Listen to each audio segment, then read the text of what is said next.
O Cruzeiro tá de olho em atacante, ainda tem esse duelo importante amanhã. Boa tarde.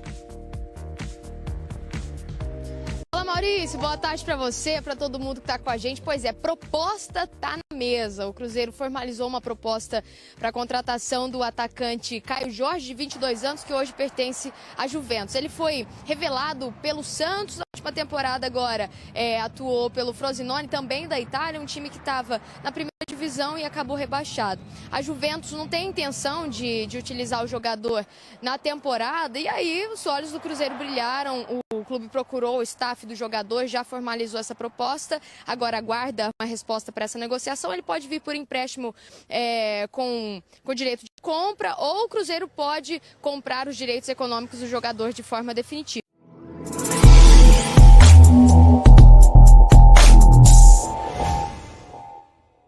Então, o que o Cruzeiro quer nesse momento, e até fez proposta, é o Caio Jorge. O problema Então a reunião aconteceu, a proposta foi apresentada. Foi apresentada, uma proposta por empréstimo. Então o HG não está mentindo, não? Não, o HG nunca mente.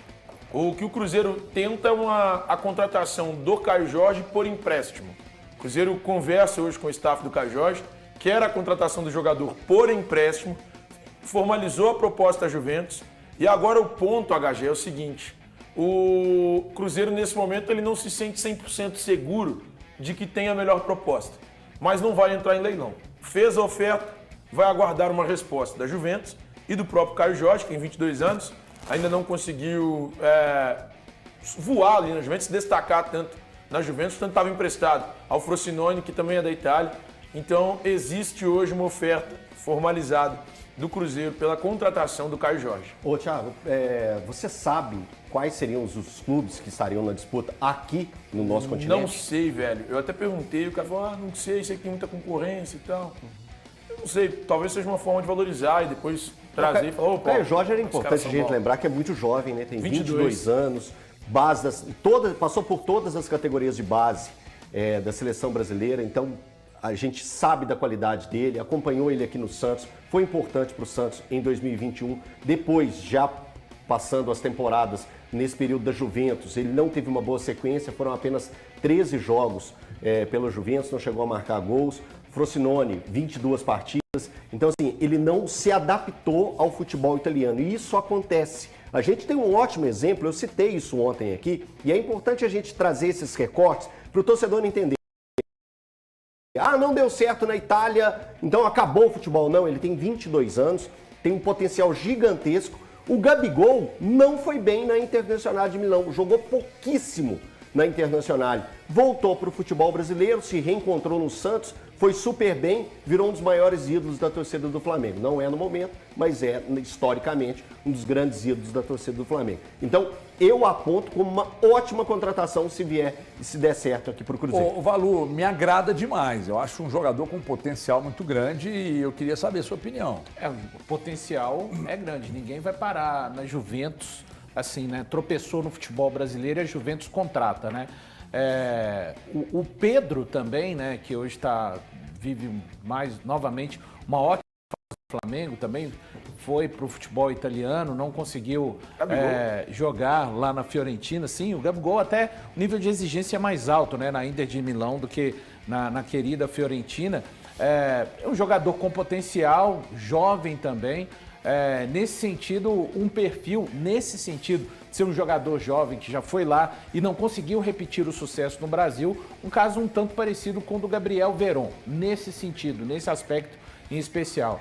E tá aí, acho que o fato de outras equipes estarem interessadas diz muito a respeito da crença nesse jogador que tem realmente capacidade de fazer gols, e o Cruzeiro vai precisar de jogadores, aí pelo menos a minha opinião, 2 com esse perfil para a próxima janela que vai ser aberta em julho.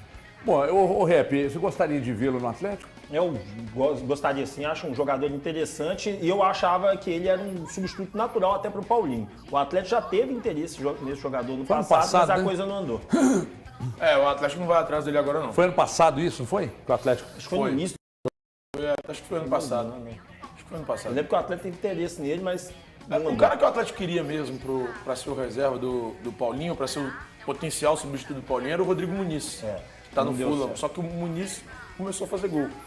desandou a fazer gol lá no Fulham. E aí o Atlético não conseguiu um acordo para tirá-lo de Fora lá. o Caio Jorge, de ontem para hoje, avançou com alguém?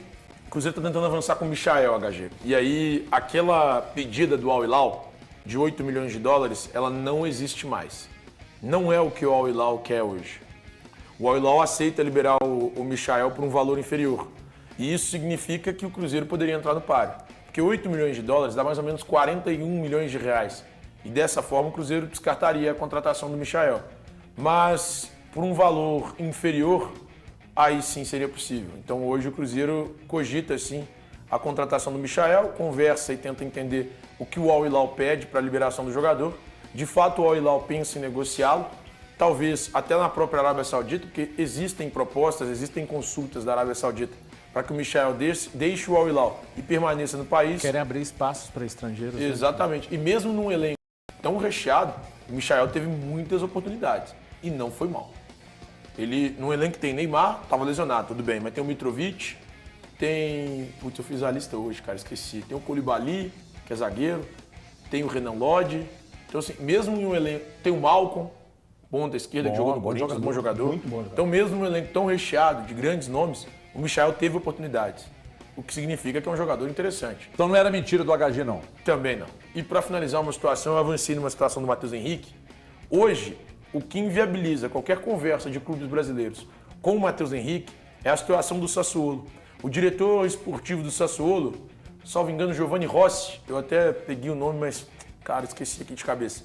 O Giovanni Rossi, eu acho que é o diretor esportivo do Sassuolo, ele deixou o clube tem 5 dias e aí, sem essa definição em relação ao diretor esportivo, o Sassuolo ainda não quis abrir conversas com nenhum dos brasileiros que o procurou. A gente já tinha trazido aqui Atlético, Cruzeiro e São Paulo. Junta-se a eles o Grêmio. Então, os 4 têm interesse na contratação do Matheus Henrique, mas a situação ainda não está avançada, porque nesse momento estão todos eles ali esperando a definição do diretor esportivo. Mensagem do Stefano Poc. Ele mandou a mesma, eu acho. Pois é. Ó, Caio Jorge é o papagaio com grife. Não acho.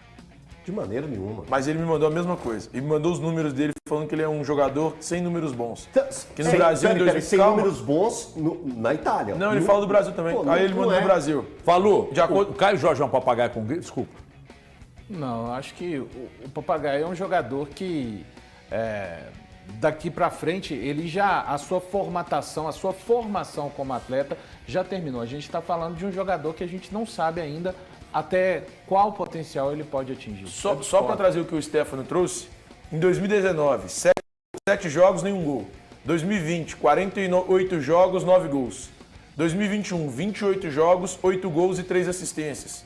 2021, 2022 na Juventus. No time principal, 11 jogos, nenhum gol, nenhuma assistência. 2 jogos pelo time sub-23 e um gol. Não jogou em 2022, 2023 pela Juventus, porque teve uma lesão grave.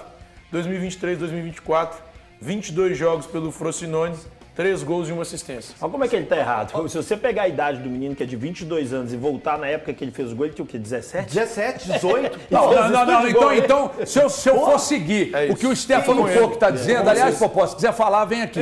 Se eu for seguir o que o Popó está falando, Stefano Poc, então o Vitor Roque é ruim. Não, vem cá. Então o Vitor Roque é ruim. Peraí, chegou lá e nem jogou. Acabamos de elogiar o Alisson, com 18 anos, ter a postura que ele tem. O Caio Jorge, em 2020, ele fez. 2020 ele estava com 17 anos. Estava decidindo para o Santos. Ele estava com. Ele fez 48 jogos e 9 gols. Ele tinha 17 anos. Porque ninguém foi que ele é craque, né? Ninguém foi que ele é um Neymar. Ele tá falando que ele é o que você falou, que é um jogador interessante, informação e potencial. 2020 É Paulinho, se você pegar os números do Paulinho, 2002. os números do Paulinho não eram bons, não, gente. Você pega os números do Paulinho, não era bom. Mas o potencial do atleta faz com que ele se acredite. Eu falo essa frase direto. Futebol não é matemática exata. Não tem esses cálculos que você pega pra cá, pô. Se é assim, se formos olhar só isso, então o Vitor Roque tem que voltar pra várzea. Né? Porque chegou lá, não jogou, o treinador saiu. Então o ponto dele é assim, eu concordo com todos vocês, tá? Mas fazendo o papel de advogado do Diabo e do Popó, que talvez sejam a mesma pessoa. Então, o ponto dele é que o Frosinone foi rebaixado na Itália e que o Caio Jorge era reserva do time. O Vitor Roque joga no Barcelona. Tudo bem, não é o melhor dos Barcelonas, mas ele joga no Barcelona. Mas eu concordo com vocês, eu também apostaria no Caio Jorge. Tá? Eu acho bom jogador. Eu não sei as condições. Você acabou de informar que é empréstimo. Então, pera lá. Se é por empréstimo, um jogador que tem potencial, porque já demonstrou que tem, está lá no Frosinone. Time rebaixável. Você quer que o cara corta com a pica pro céu todo dia para jogar bola? Tem potencial, sim, senhor, o Caio Jorge. Agora, o Popó tá dizendo aqui, nós queremos é o Cavani. Eu quero a Gisele Bündchen, mas não é para namorar. Mas é só para conversar. Não querem o Cavani, não. Hã? Não vão atrás do Cavani, não.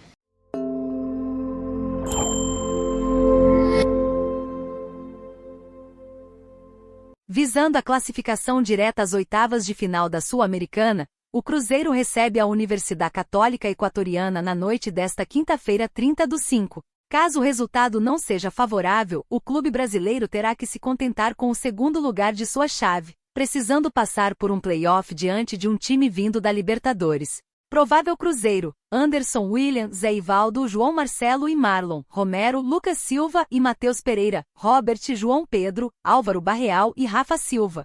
Técnico: Fernando Seabra. O Cruzeiro contará com a força da sua torcida no duelo decisivo contra a Universidade Católica de Quito, quinta-feira, 21 horas, no Mineirão. O clube divulgou a última parcial de ingressos vendidos e mais de 40 mil cruzeirenses já garantiram presença na partida que vale a primeira colocação do Grupo B da Copa Sul-Americana. E aí, galera, o que acharam? Deixe nos comentários. Não se esqueçam de deixar o like e de se inscrever no canal e ativar o sininho para receber as notificações. Até mais, Nação Celeste! Vamos pra frente!